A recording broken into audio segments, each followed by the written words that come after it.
Ophthalmo vous est présenté par les docteurs Maxime Delbar et Camille Rambeau.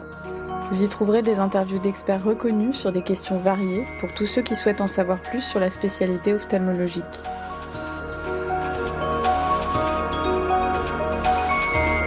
Primitivement empirique et confiné aux professions en contact avec les animaux comme les pasteurs, les bergers et les métayers, les soins aux animaux concernent d'abord le bétail et restent longtemps rudimentaires jusqu'à la domestication du cheval. Le prestige de cet animal et l'importance de ses fonctions civiles et militaires permettent le développement de l'hippologie et de l'hippiatrie.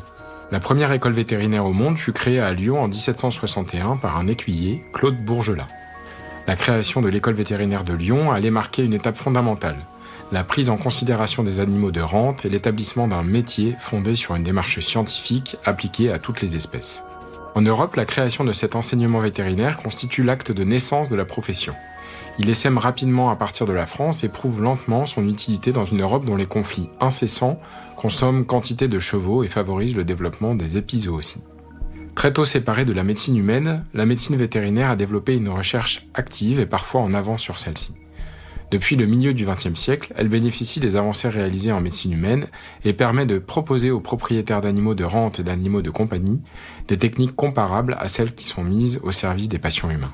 Nous sommes très heureux d'accueillir dans cet épisode le docteur Bertrand Michoud, qui est ophtalmo-vétérinaire. Docteur Michoud travaille à la clinique vétérinaire Animavet à Saint-Genis-Pouilly, dans l'Ain. Bonjour Bertrand. Bonsoir. Déjà, je suis enchanté en fait. Merci de m'accueillir en fait dans votre podcast Ophthalmo. C'est un grand plaisir et un honneur de représenter l'ophtalmologie vétérinaire auprès des confrères ophtalmologues humains. Alors, une question que je me pose, c'est comment est-ce que vous réalisez votre cursus d'ophtalmologie vétérinaire ? Alors, à savoir, avant d'être ophtalmologue vétérinaire, on est vétérinaire. Donc, une fois qu'on a passé le bac, on rentre dans une classe préparatoire, le plus souvent pour la plupart. Maintenant, il y a des filières annexes. On fait 5 ans d'école vétérinaire. Une fois qu'on a le diplôme de vétérinaire généraliste, on peut décider d'exercer après la thèse d'exercice, ou sinon, de poursuivre le cursus de deux manières, en fait. Soit en réalisant un internat, puis un résidanat en ophtalmologie. On a ce qu'on appelle en médecine vétérinaire des collèges européens, ou collèges internationaux, comme le collège américain, par exemple, d'ophtalmologie, qui, au bout de 3 ans, en fait, vont vous donner un diplôme diplôme de spécialiste. Ça, c'est la voie qui, désormais, est la plus classique. Lorsque moi, je suis sorti d'école, il y avait une vétérinaire en France qui était diplômée de ce collège européen, qui exerçait à la Maison Alfort, à l'école vétérinaire de Maison Alfort. Aujourd'hui, en France, des diplômés du collège européen, il y en a plus d'une dizaine, entre 10 et 15 qui sont présents, qui exercent. Et ils ont vraiment, en fait, c'est vraiment comme le système en médecine humaine. Donc ça, c'est quelque chose d'assez classique. Moi, j'ai pas eu cette chance. Je suis parti sur une filière commune. Je suis parti travailler. J'ai d'abord exercé auprès de grands animaux, grâce à mon père qui m'a motivé, et un autre vétérinaire qui, malheureusement, n'est plus de ce monde, m'ont donné vraiment cet intérêt pour l'ophtalmologie. Et j'ai décidé de me former vraiment de manière parallèle, à savoir les seuls diplômes dont on dispose en médecine vétérinaire aujourd'hui en complémentaire, une fois qu'on est vétérinaire généraliste. Il y a 2 diplômes, le certificat d'études supérieures vétérinaires et le diplôme d'ophtalmologie. Donc les deux sont présentés dans 2 écoles, l'école de Toulouse pour le premier et l'école de Maison Alfort pour le deuxième. Ce sont des cycles courts, c'est 4 semaines de formation, des formations pratiques qui vont durer à peu près donc tout le long du cursus, et une évaluation qui va permettre d'avoir un diplôme, non pas de spécialiste, mais d'avoir ce bagage supplémentaire. Après, il appartient à chaque praticien de se former de manière complémentaire auprès de confrères, ou comme moi j'ai fait, en faisant des diplômes universitaires et des formations. Donc j'ai eu l'occasion de faire 3 diplômes universitaires en médecine humaine, et à nombreuses reprises des écoles, donc suivre l'école de chirurgie du fer à moulin, en l'occurrence à l'époque, pour me former à la chirurgie endoculaire. Et on a beaucoup d'expériences qui sont des expériences pratiques, qui sont des partages de connaissances. Donc j'ai passé beaucoup de temps en fait dans des universités nord-américaines, chez des confrères spécialistes qui m'ont formé au fur et à mesure, tant à travailler dans cette discipline qu'est l'ophtalmologie vétérinaire, et qui aujourd'hui occupe toutes mes journées depuis 10 ans. Donc je suis praticien exclusif en ophtalmologie, mais j'ai pas le droit de dire que je suis spécialiste pour l'instant. Mais à terme, je souhaite passer un diplôme d'équivalence, qui est un diplôme de validation des acquis d'expérience qui permet d'obtenir ce titre de spécialiste. Combien y a-t-il d'ophtalmo-vétérinaires en France et quels sont les animaux que vous traitez ?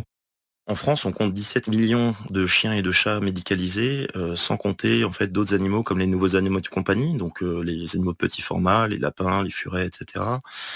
Mais aussi toute une variété d'animaux qui sont essentiellement herbivores, donc les vaches, les chevaux et d'autres espèces sauvages.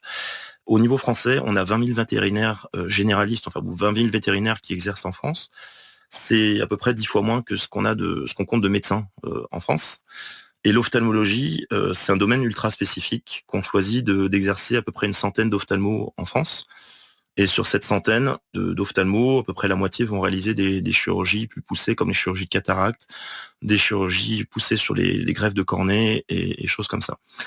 À savoir que suivant les espèces que l'on va soigner, on va se spécialiser dans ces sous-domaines. 95% des vétérinaires ophtalmos en France soignent exclusivement les chiens, les chats, donc les animaux de ville essentiellement. Et 5% des vétérinaires ophtalmos ont une activité aussi équine, le plus souvent. Donc ils vont aller voir des chevaux lors de concours ou suite à des blessures, etc. Et bien souvent, en fait, c'est vraiment une discipline très particulière. Au niveau français, il y a à peu près 4 à 5 vétérinaires ophtalmos qui ne font quasiment que ça. Donc c'est vraiment une discipline à part dans l'ophtalmologie. Et j'imagine que les animaux que vous êtes amenés à traiter sont des animaux adressés par d'autres vétérinaires? Alors bien souvent, effectivement, c'est une question très pertinente. On a un système comme en humaine avec des médecins, en fait des vétérinaires généralistes qui sont en première ligne, qui vont détecter les pathologies de base, les conjonctivites, les ulcères cornéens superficiels, les choses qui peuvent être à même de traiter avec les galéniques dont on dispose en médecine vétérinaire. Et bien souvent, lorsqu'ils vont soit avoir des pathologies qu'ils ne connaissent pas, ou des pathologies qu'ils n'arrivent pas à identifier par défaut de matériel, d'instruments ou de connaissances, ils vont adresser justement ces cas au vétérinaire souvent le plus proche de chez eux, afin que le propriétaire puisse bénéficier du meilleur avis technique. Alors, à la différence de la médecine humaine, on rencontre parfois des impasses, puisque certains propriétaires refusent des fois de faire 1 heure de route pour aller consulter un vétérinaire ophtalmo. Donc c'est quelque chose qu'on rencontre de temps en temps, mais c'est une pratique qui est de moins en moins fréquente, puisqu'on a des propriétaires qui sont de plus en plus attachés à leurs animaux et qui sont prêts à faire n'importe quoi pour eux, quel qu'en soit le coût, puisqu'il faut en parler. On n'a pas de sécurité sociale, nous, chez nous. Donc souvent, les gens sont obligés d'assumer en fait les frais générés par les troubles oculaires et autres troubles. Bien sûr, il y a pas que des ophtalmos. Vous avez des orthopédistes, vous avez des oncologues, vous avez des dermatologues. Dans toutes les directions, vous avez des spécificités et spécialités. Est-ce que vous pouvez nous expliquer brièvement les différences anatomiques entre l'œil humain et celui des animaux? À la différence de l'œil humain, dans le règne animal, il y a une grande variété de formats, de dispositions et d'aspects d'œil. Puisqu'en fait, on va aller d'un œil de moustique qui fait quelques microns jusqu'à l'œil du calmar géant qui peut atteindre la taille d'un ballon de basket. La particularité dans le règne animal, c'est qu'il y a une adaptation en fait au milieu dans lequel va vivre l'animal, et du coup ça a conduit à des variations anatomiques et morphologiques des yeux au cours du développement des espèces. Globalement, la structure est la même entre un œil humain et un œil animal. On va retrouver les différentes structures de cornée, chambre antérieure, iris, cristallin, vitré, rétine. L'innervation et la musculature sont relativement proches, mais il existe quelques variations qui vont être essentiellement sur la forme. L'œil animal est beaucoup moins rond que l'œil humain, il est beaucoup plus écrasé, avec aussi des particularités par rapport à la présence d'une membrane nictitante, qui est l'équivalent d'une 3e paupière, avec une glande qui est au sein de cette membrane qui va produire près d'un tiers des larmes sur la plupart des espèces qu'on va être amené à soigner. D'autre part, le cristallin, lui, va être plus gros que chez l'homme. Il va être moins élastique, car les animaux ont peu d'intérêt à faire de l'accommodation, puisque la vision de près les intéresse relativement peu dans leur déplacement. C'est surtout une vision à distance. La rétine, elle va être propre à chaque espèce. Vous avez des espèces, en fait, qui vont essentiellement présenter ce qu'on appelle un tapis rétinien. C'est un tissu qui va se trouver sous l'épithélium pigmentaire rétinien, qui va faire cette réflexion que vous voyez quand vous croisez, par exemple, un animal sauvage dans les phares de votre voiture, qui va générer en fait un reflet jaunâtre en fait dans son fond d'œil. Ce rôle, en fait, c'est vraiment un rôle d'amplificateur de lumière, puisqu'à la différence de l'œil humain, les espèces domestiques qu'on soigne et les espèces sauvages qu'on peut croiser ont vraiment en fait une capacité visuelle nocturne beaucoup plus adaptée à celle de l'humain. Dernier point, c'est que chez l'animal, on ne note pas de présence de macula ou de fovea. Chez l'animal, on va parler d'area centralis. C'est un peu plus à l'examen de la rétine, on va vraiment pas visualiser ces éléments. C'est plus un espace virtuel qui est délimité par l'absence de vascularisation au niveau, souvent en fait supérotemporal, au nerf optique. Donc ça, c'est quelque chose d'assez classique. Quel est le rôle de la membrane nictitante chez les animaux? Alors, pourquoi est-ce que nous, on n'a plus de membrane nictitante et que les animaux en ont encore? C'est que ça joue un rôle important dans la protection de l'œil. En fait, cette membrane niquitante, non seulement elle va protéger l'œil en cas d'agression, les animaux par rapport à nous ont un muscle qui est le muscle rétracteur de l'œil, du bulbe, qui va être sous innervation orthosympathique, donc en cas de stress, panique ou quoi que ce soit, l'œil recule dans son orbite, et la membrane niquitante est déployée pour protéger de traumatismes, de griffures et choses et d'autres. Elle a aussi une glande qui sécrète une partie de la phase aqueuse du film lacrymal précornéen chez l'animal, donc elle participe aussi à l'humidification, et c'est aussi un siège de défense immunitaire assez important. Mais aussi, dans des espèces comme les oiseaux, c'est je dirais la nature fait vraiment bien les choses. Ces membranes qui sont opaques, puisque souvent c'est formé avec des muqueuses conjonctivales chez les carnivores par exemple, elle va être transparente. Donc si vous regardez une chouette, un hibou, elles vont se disposer de manière un peu différente de ce qu'on a chez nos carnivores à nous, et elles sont transparentes pour un seul rôle, c'est éviter la dessiccation lors du vol. Et ça leur permet, c'est une sorte vraiment de lunettes de vol. Donc vraiment toujours un rôle de protection, mais protection cette fois contre l'assèchement en fait au contact avec l'air. Et on a aussi, donc chez des espèces comme les reptiles, ce qu'on appelle des lunettes, ce qu'on des précornés. En gros, c'est un hublot supplémentaire en fait qui va se positionner en avant en fait de la cornée. Et qui particularité lors des mues chez les reptiles vont avoir des soucis en fait puisqu'ils perdent cette lunette précornéenne à ce moment-là et ça peut poser des soucis de rétention de mues et ça peut entraîner des troubles oculaires, ils peuvent perdre leurs yeux à ces moments-là. Donc vraiment un rôle de protection et d'humidification essentiellement de cette troisième paupière. Est-ce que vous arrivez à estimer l'acuité visuelle des animaux ? Concernant l'acuité visuelle des animaux, c'est vraiment quelque chose de difficile à préciser.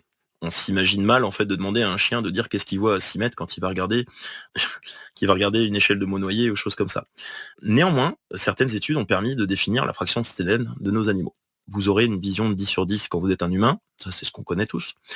Le cheval, lui, est l'animal le plus proche, l'animal domestiqué le plus proche de nous, puisqu'en fait il arrive à avoir une vision à 6 dixièmes, ce qui est bien, mais je vous imagine avoir une vision à 6 dixièmes et vous orienter dans le milieu extérieur.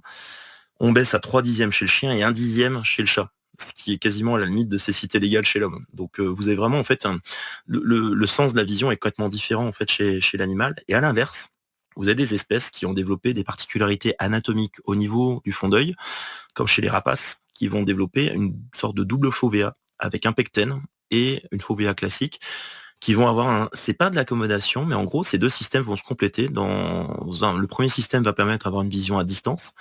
Et l'autre va permettre d'avoir une sorte de vision de près. Et en fait, ce qu'on imagine, parce que ce sont que des supputations, c'est que l'oiseau de proie, lorsqu'il va être en survol de ses proies, il va être à 100 mètres d'altitude, il aura une vision globale, mais aussi la possibilité de zoomer de manière très très forte, puisqu'on arrive à des visions qui peuvent atteindre 40 dixièmes chez certains faucons, donc ce qui est assez exceptionnel.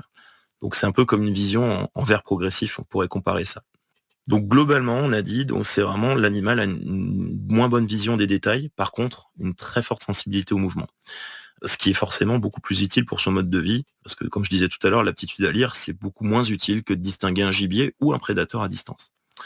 Cette particularité, justement, de vision des détails, elle est permise par une bien plus haute fréquence, en fait, de perception de la lumière par l'œil animal. On sait que l'œil humain, il perçoit comme continue toute lumière qui va clignoter à plus de 55 Hz. Ça, on le sait. Chez l'animal, chez le chien en l'occurrence, ça a été mesuré jusqu'à 75 Hz. Donc sa vision, notamment donc du mouvement, elle est bien meilleure que la nôtre.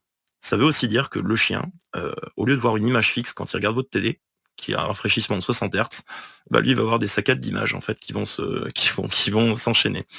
C'est ce que je dis souvent à mes propriétaires, donc c'est pas pour rien que les animaux ne regardent pas spécialement la télé. Et récemment, avec l'avènement de télévision de dernière génération à 100 Hz, on voit que les animaux sont plus intéressés par l'image. C'est assez marrant.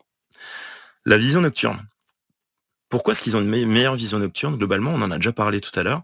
C'est simplement expliqué par des différences anatomiques, parce qu'ils ont la présence de plus de photorécepteurs de type de bâtonnets que chez nous. Un chat, par exemple, présente à peu près une concentration rétinienne de 200 millions de bâtonnets, contre 120 à peu près en général chez l'humain. Et le tapis rétinien, qui est ce système réfléchissant, qui va vraiment amplifier la lumière. En gros, il y a une sorte de double passage de la lumière qui va stimuler les photorécepteurs et qui vont être restimulés dans un deuxième temps. Par contre, effectivement, comme nous, quand on est dans le noir absolu, l'animal n'est pas capable de voir. Et une autre différence intéressante qui fait souvent réfléchir, c'est que les animaux n'ont pas de cône L. Ils n'ont que 2 cônes. À part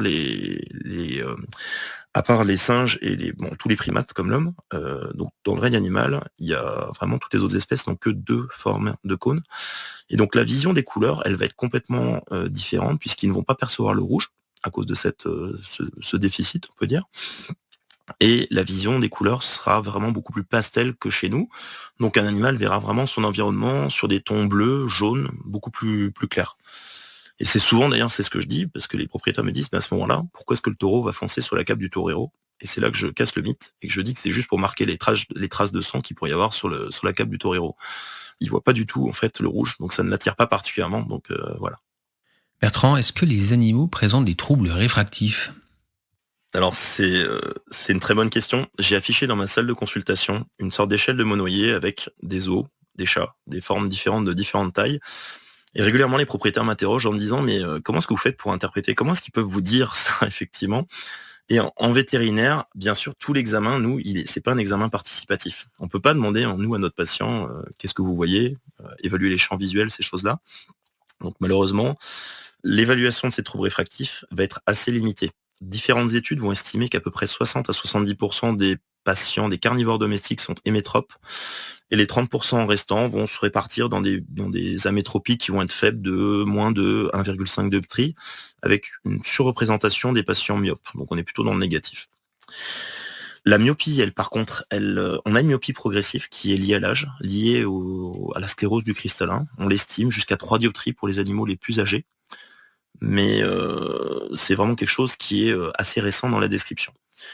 Alors pour revenir à la question initiale, c'est comment évaluer un trouble réfractif chez l'animal? Nous, ce qu'on utilise, c'est la rétinoscopie. Je ne sais pas si vous avez fait ça, donc quand vous étiez étudiant en ophtalmologie. Le principe, c'est de faire scintiller une lumière de gauche à droite et de positionner des lentilles à pouvoir réfractif différents et de regarder à quel moment, en fait, votre foyer de lumière va aller de gauche à droite, puis va s'inverser. Et c'est à ce moment-là qu'on aura le pouvoir réfractif de l'œil. Alors vous, maintenant, vous utilisez les autoréfractomètres. Malheureusement, pour faire comprendre à un chien ou un chat d'aller se mettre dans la machine, c'est plus compliqué. Mais il existe des systèmes portatifs qui peuvent évaluer cela. Après, la principale limitation à l'utilisation en médecine vétérinaire, c'est l'absence, ou du moins, ça se développe, mais c'est la complexité de compenser justement ces défauts réfractifs. Vous imaginez que le chat du voisin aura du mal de garder ses lunettes toute la journée sur les yeux, et encore moins de positionner des lentilles et les changer quand il va se coucher le soir. Donc c'est plus un problème pratique.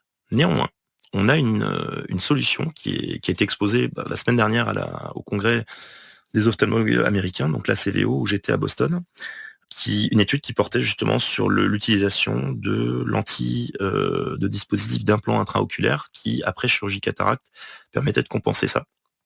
Donc du coup, l'intérêt d'avoir une meilleure vision pour l'animal, parce qu'effectivement, si on a un patient qui est myope de moins de dioptrie et qu'on va le surcorriger, malheureusement, ça va être délicat pour lui. Si on lui impose en fait un implant d'émétrope, il gardera une vision qui sera pas extraordinaire. Mais c'est avant tout des problèmes de budget, de développement auprès des fabricants d'implants, puisque ça concerne vraiment une minorité des patients actuels. Et c'est une problématique qui est assez peu représentée, mais qui peut représenter pour moi un intérêt dans le développement de la chirurgie endoculaire chez nos patients. Quelles sont les principales différences entre la vision d'un homme et celle d'un animal? Je crois savoir notamment que les animaux n'accommodent pas ou très peu. Comme je disais tout à l'heure, effectivement, c'est la pierre angulaire de l'animal. Finalement, l'animal voit ce dont il a besoin de voir. Très clairement, lire le journal, il va pas en faire grand-chose. Par contre, un bovin qui va voir un prédateur approcher à 100 mètres, il sera très intéressant d'avoir une perception fine du mouvement à une distance importante. Donc vraiment, effectivement, l'accommodation, c'est le cadet des soucis de nos animaux. La réfraction, on pourra peut-être en reparler un peu plus tout à l'heure. La réfraction également, en fait, le darwinisme a plutôt bien sélectionné les animaux, effectivement. Je pense que si on avait laissé l'homme se développer naturellement, il y aurait beaucoup moins de myopes ce qu'on a aujourd'hui. Donc la prédation et ces phénomènes-là ont conduit en fait à avoir vraiment une très forte spécificité de la vision chez l'animal. Ce qu'il faut comprendre, et souvent les propriétaires ne le comprennent pas, c'est que l'animal, la vue, c'est pas forcément son meilleur sens. On sait que l'olfaction, on sait que l'ouïe, on sait que la perception des vibrations périphériques par les chats avec leurs moustaches sont des éléments qui sont bien plus efficaces pour la perception de l'environnement que la vision. On peut aussi citer l'écolocalisation en fait chez certaines chauves-souris ou des cétacés qui vont utiliser carrément l'envoi d'ultrasons ou de sons pour réverbérer sur les milieux extérieurs, donc qui vont aussi permettre des orientations dans l'espace. Ce qui va changer aussi chez l'animal, vous l'aurez noté, c'est qu'un cheval, ça a les yeux sur le côté. Ça a un rôle, c'est qu'en fait, ils ont des champs visuels qui vont être extrêmement panoramiques. On a certains animaux, certains herbivores, donc souvent, c'est les herbivores qui vont avoir des visions les plus périphériques. Forcément, c'est important pour eux de pouvoir regarder ce qui se passe dans leur dos, parce que souvent, les prédateurs vont arriver par derrière. Donc, on peut avoir jusqu'à 330 à 360 degrés de champ visuel chez le mouton, le lapin et certains chevaux. Et de fait, le champ visuel binoculaire chez ces espèces sera beaucoup moins important. Mais il ne leur servira pas à grand-chose en fait dans la vie. À la différence de ça, chez les prédateurs, on va retrouver une vision binoculaire qui est bien meilleure, avec des champs visuels binoculaires bien plus étendus, puisque eux, leur vocation, c'est d'aller chercher la proie. Donc vraiment très simple. Donc tout ce qui est chien, chat, furet, vous avez vraiment une position antérieure des yeux, comme chez l'humain en fait, donc ce rôle de prédateur ou super prédateur. Comment réalisez-vous en pratique un examen ophtalmologique chez un animal et quel matériel utilisez-vous ? Alors chez nous, l'examen il débute dès la salle d'attente. Comme je vous disais tout à l'heure, l'appréciation visuelle du patient, elle est très subjective, pardon. Donc le fait de regarder l'animal se déplacer dans un milieu qui est inconnu, alors par contre on parle que des chiens, c'est rare que les chats se baladent tout seuls dans une clinique vétérinaire, ça permet d'apprécier sa capacité à se déplacer dans ce milieu qui va être inconnu, ou éventuellement on peut positionner le chat en liberté dans une salle de consultation pour déjà avoir une appréciation, savoir s'il distingue en fait les différents reliefs dans une salle de consultation, voire laisser l'animal divaguer en milieu extérieur comme avec les chevaux pour voir s'ils ont des troubles d'appréciation du milieu extérieur. Donc ça c'est vraiment l'évaluation de la vision, c'est un des premiers examens qu'on va faire, sans même prévenir le propriétaire, puisque souvent le propriétaire va pouvoir influencer son animal, par exemple le guider avec sa laisse, etc. Il n'est pas rare que je vois un animal qui va se cogner dans un fauteuil dans la salle d'attente de la clinique, et c'est un élément très important pour l'évaluation visuelle. Le deuxième point, c'est que chez nous, le recueil de l'anamnèse et des commémoratifs est vraiment hyper important. Nos patients ne parlent pas. Donc, difficile de jauger leur appréciation visuelle, les couleurs, des champs visuels, de ce qu'ils voient pas, etc., des troubles qu'ils vont avoir, des douleurs qui sont représentées dans leur œil. Et donc, de ce fait, c'est encore plus difficile de déceler une urgence qui va être une urgence souvent à distance, puisque les critères de douleur sont rarement connus des propriétaires. Chez nous, un critère de douleur, c'est la présence d'un blépharospasme, d'épiphoras marqués, un animal qui va se frotter l'œil, qui va se gratter l'œil.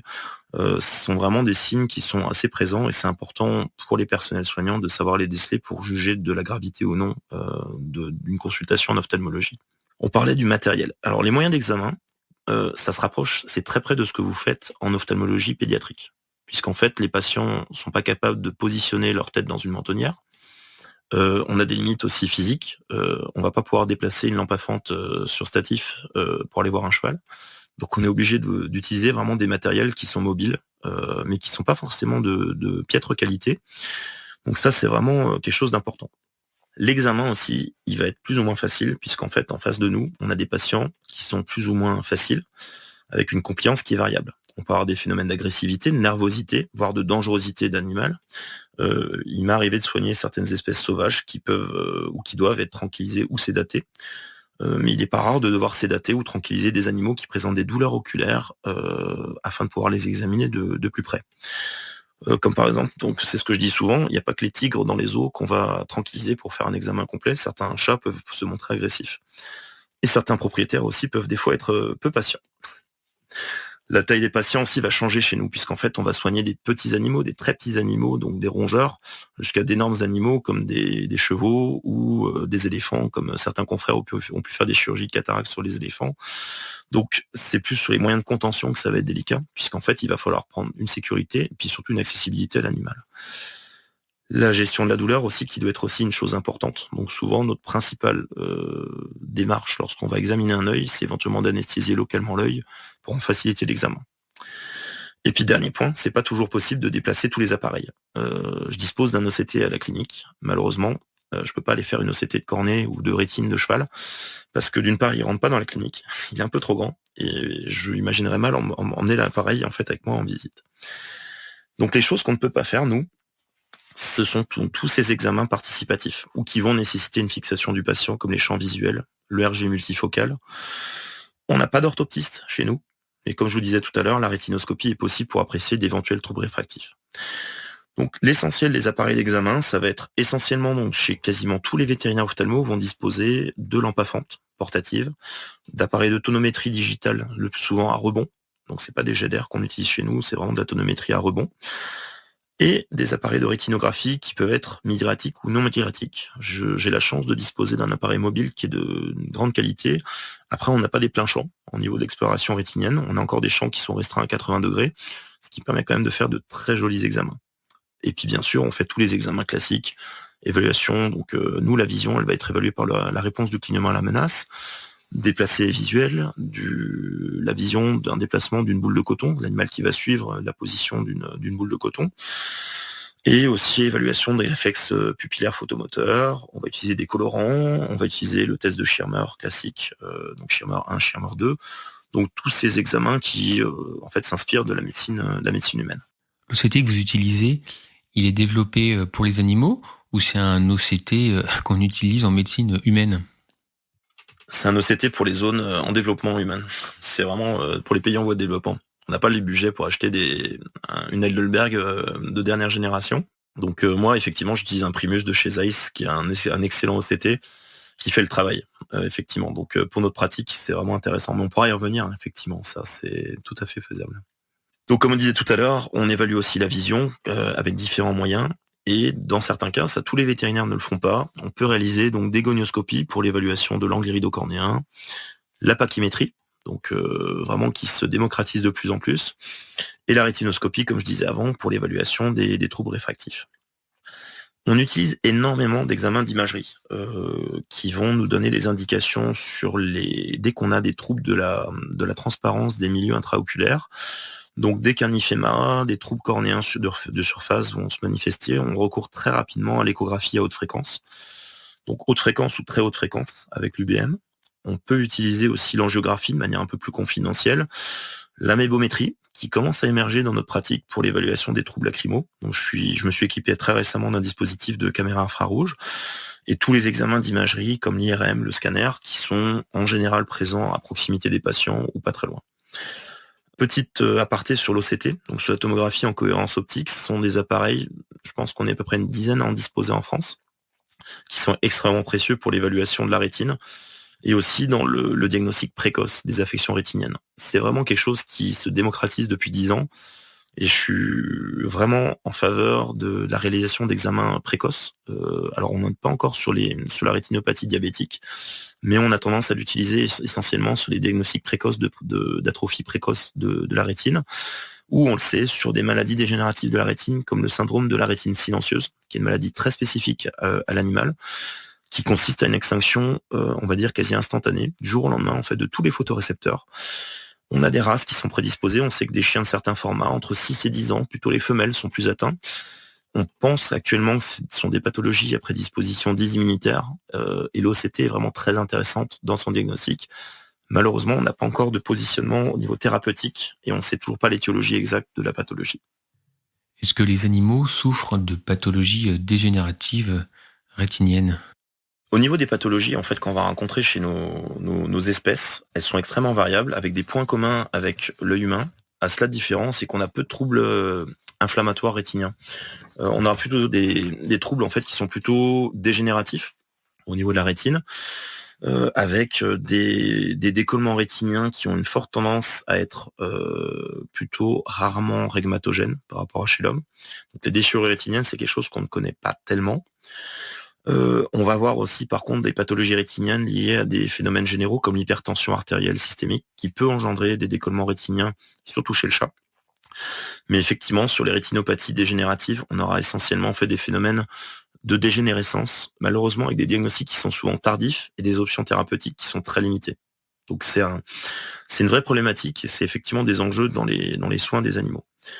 Il y a aussi des rétinopathies qui vont être héréditaires. On a des dysplasies rétiniennes, on a donc l'atrophie rétinienne également progressive, qui sont vraiment des constances et dont certains modèles animaux vont être directement inspirés ou liés aux pathologies que vont présenter certains humains. Donc on a par exemple en tête l'amorose congénitale de Leber, qui s'apparente chez le briard à une maladie qu'on appelle le CSNB, qui est la morose vraiment congénitale en fait dans cette espèce.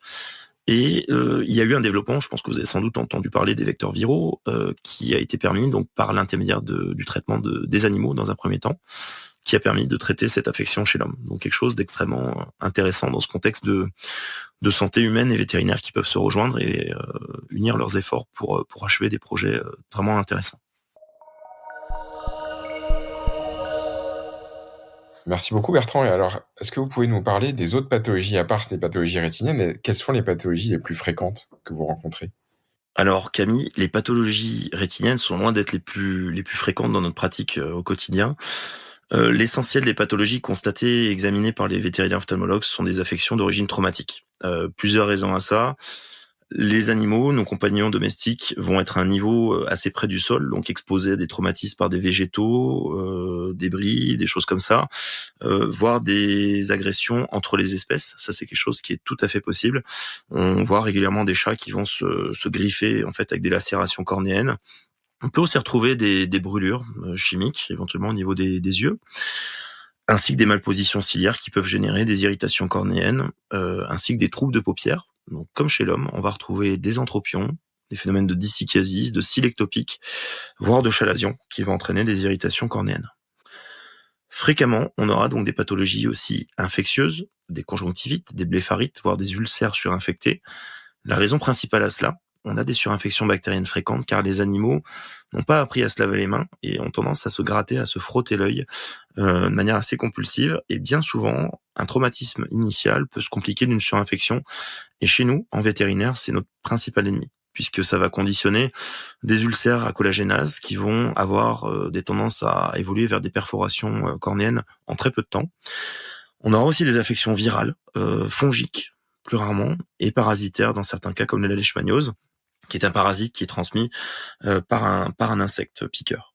De nombreuses pathologies héréditaires sont également observées chez les carnivores domestiques essentiellement, comme la cataracte, la rémanence de tissus embryonnaires, comme la persistance de la membrane pupillaire, des luxations cristallins, persistance de vitrés primitifs et autres atrophies rétiniennes, ainsi que des affections d'origine congénitale, comme les agénésies, des colobomes qui peuvent atteindre l'iris, qui peuvent atteindre la rétine, et la présence de dermoïdes, donc assez fréquents dans certaines races.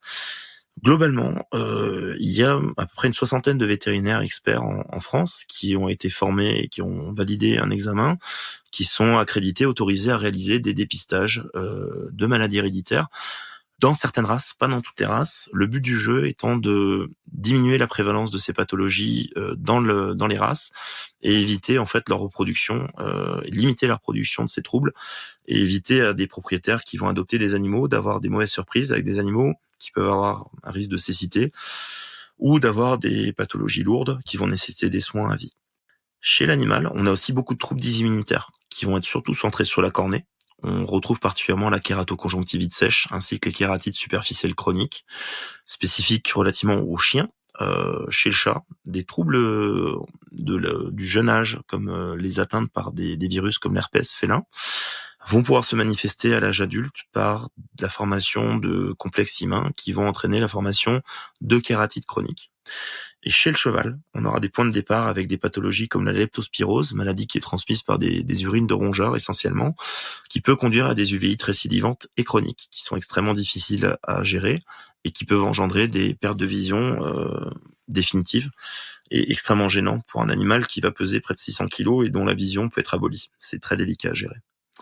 Et une autre pathologie qui, moi, me tient à cœur, qui tient à cœur à beaucoup de vétérinaires, c'est le glaucome.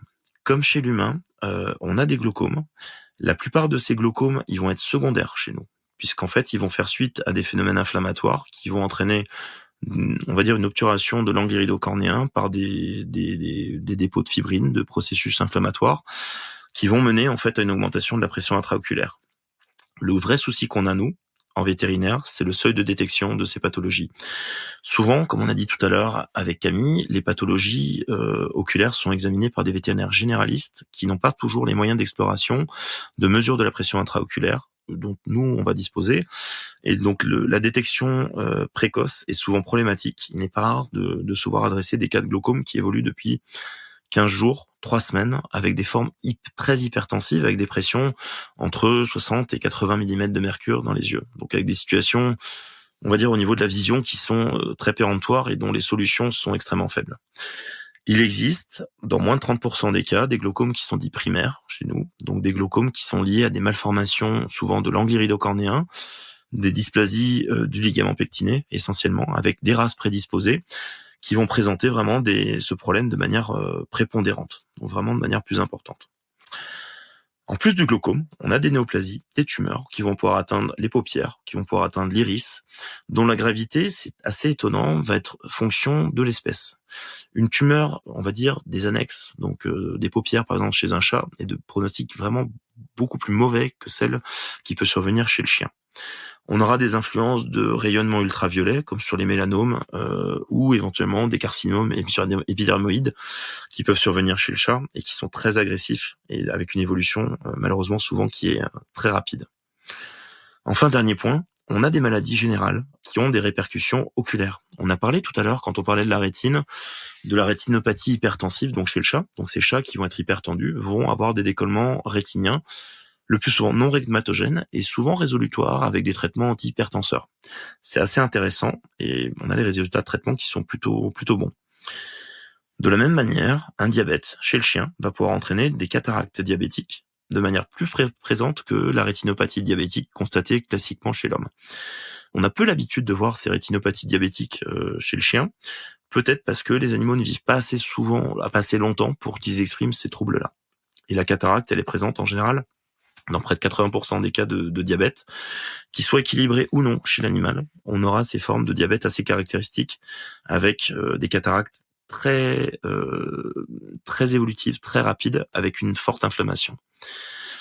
Donc voilà ce qu'on peut dire sur un tour d'horizon des principales pathologies. Au niveau des traitements, on a des gammes de traitements, chez nous, en gamme vétérinaire, qui sont assez restreintes, mais qui permettent néanmoins de traiter, puisqu'on doit respecter la cascade des médicaments vétérinaires. C'est-à-dire que vous avez une possibilité en fait d'utiliser les gammes vétérinaires en première intention, mais si la présentation, la molécule n'est pas disponible, on peut avoir recours à des produits de gamme humaine. Donc l'essentiel de nos gammes, nous on a des antibiotiques, des lacrymomimétiques et certains immunomodulateurs comme la cyclosporine. Sinon on va utiliser des colliers humains, des injections sous-conjonctivales. C'est une procédure en fait qui est peu répandue en médecine humaine, mais qui en gamme vétérinaire est très utilisée, souvent parce qu'on a des animaux qui sont peu enclins en fait à se laisser appliquer des gouttes, et ça peut être une solution de recours. On utilise de plus en plus des réservoirs, en fait, le système d'implants qui vont être implantés en sous-conjonctival, donc comme des implants de cyclosporine, de dorzolamide, avec des antiviraux, voire des corticoïdes. C'est quelque chose qu'on utilise de plus en plus. Le cross-linking, c'est aussi une des pistes de traitement qui est utilisée de plus en plus en thérapeutique ophtalmologique vétérinaire. Et enfin, on a eu un avènement très récent d'un laboratoire qui nous propose désormais l'utilisation de cellules souches, donc d'origine équine. Il y a peu d'études pour l'instant, mais c'est assez prometteur pour tout ce qui est trouble, on va dire, de la transparence cornéenne, puisque nous, on a vraiment un vrai problème de pigmentation cornéenne consécutif à l'évolution de pathologies inflammatoires. Enfin, nous, le choix du traitement, il dépend très souvent en fait de l'observance par le propriétaire et par l'observance auprès de l'animal. Nos facteurs limitants, c'est que certains animaux vont refuser le traitement et l'activité professionnelle des propriétaires peut être un frein réel à l'observance des traitements, puisqu'autant en humaine, quand vous demandez à quelqu'un de s'appliquer un collier plusieurs fois par jour, il va pouvoir le faire lui-même. Pour l'animal, malheureusement, quand on est au travail, il va pas se mettre les gouttes tout seul. Nous retrouverons très prochainement le docteur Bertrand Michaud dans une deuxième partie, toujours consacrée à l'ophtalmologie vétérinaire. Nous aborderons entre autres les différentes techniques chirurgicales qu'il pratique, discuterons des complications post-opératoires et il nous parlera de l'avenir de l'ophtalmologie vétérinaire. Ophthalmo est disponible sur toutes les plateformes d'écoute. Si l'épisode vous a plu, laissez-nous un avis et partagez-le.